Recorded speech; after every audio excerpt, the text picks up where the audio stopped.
Dios no nos da más de lo que podemos aguantar. Así dice este tweet del famoso pastor evangélico Joel Osteen.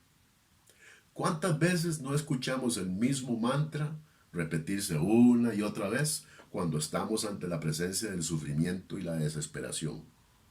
¿Cuántas veces no se nos ha movido la fundación entera de nuestra fe al presenciar que el mantra, por más consuelo que busque causar, no siempre parece detener la inevitable desgracia o tragedia? Y algo que nos pareció traer gran alivio nos deja desconsolados, confusos y mirando con recelo hacia el cielo. El mantra suena bien y parece ser de gran consuelo, pero no tiene ninguna fundación bíblica. Es falso, falso, dañino y de gran reproche a la palabra, que en ninguna instancia nos promete tal cosa.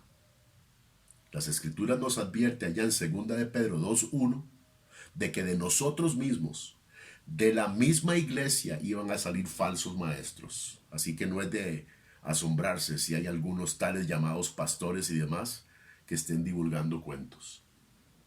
Si el cristiano se instruyera en la palabra adecuadamente, estos individuos ya hubieran renunciado al púlpito y estarían en otros lugares, en busca de otras ovejas que pelar.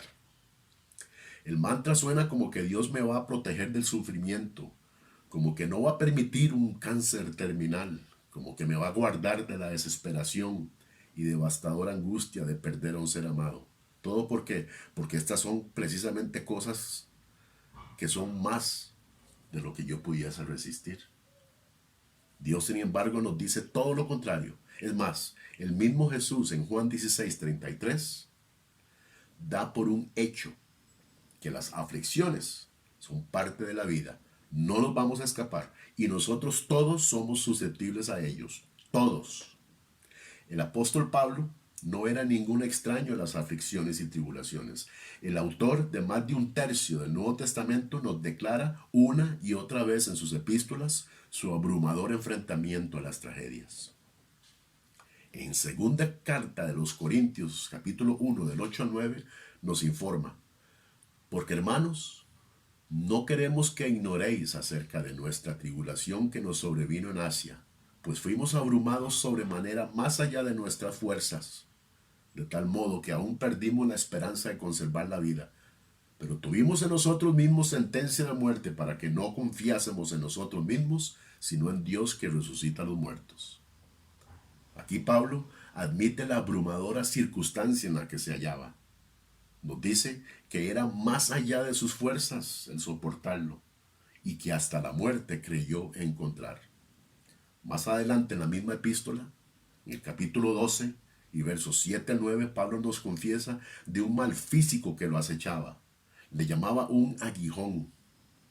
Y nos dice haber orado a Dios 3 veces para que lo removiera y que Dios rehusó la petición, haciendo que Pablo continuara su vida sufriendo de esta aflicción.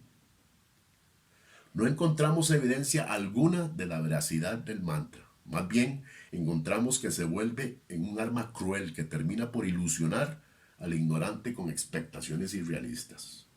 Expectaciones que al no cumplirse generan una gran herida a la fe de muchos que, decepcionados y derrotados, vuelven su espalda a un Dios que supuestamente quebrantó su promesa.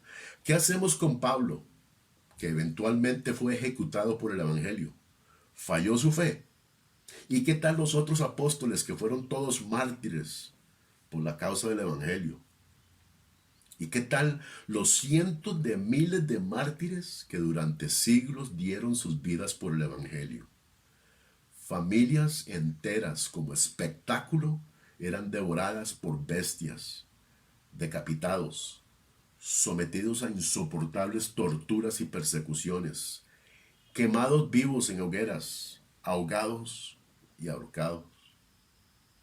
El mantra, Dios no nos da más de lo que podemos soportar, no es promesa de Dios. No tiene nada que ver con el cristianismo ortodoxo y necesitamos dejar de decirlo y empezar a denunciar a los que lo divulgan. Ahora bien, yo sé lo que están pensando. Me parece escuchar a alguien preguntar, bueno, ¿y qué pasa con 1 Corintios 10 y el verso 13? Donde se nos dice que Dios no va a permitir que suframos más de lo que podemos resistir. Muy bien, esto está basado en una muy mala lectura del pasaje. El pasaje nos dice lo siguiente: no os ha sobrevenido ninguna tentación que no sea humana, pero fiel es Dios, que no os dejará ser tentados más de lo que podéis resistir, sino que dará también juntamente con la tentación la salida para que podáis soportar. ¿Vieron? El pasaje está lidiando con tentaciones, no aflicciones, no tribulaciones, con tentaciones. Para dar contexto, unos versos antes Pablo viene dando una clase de historia a la iglesia, mencionando las diferentes tentaciones a las que se había expuesto el pueblo de Israel. Pablo, por ejemplo, menciona la codicia en el verso 6, la idolatría en el verso 7 y la fornicación en el verso 8, entre otras que hicieron caer al pueblo judío. El apóstol nos informa cómo nosotros somos, al igual que ellos, susceptibles a las mismas, pero que como ellos tenemos el poder de rechazar y soportarlas para no caer. Este es el contexto y la interpretación correcta del pasaje, que no tiene nada que ver con la intervención de Dios a toda tribulación del creyente. Necesitamos dejar de estar culpando a Dios por cosas que nunca ha dicho y empezar a leer correctamente su palabra. Buenas, mi nombre es Eric Aguilar para Logos y Ética, Evidencias y Razones. Les invitamos a unirse a nuestro canal y participar de las discusiones. No lo piense dos veces en hacer preguntas o comentarios. Únase a nosotros y le damos de nuevo las gracias por escuchar.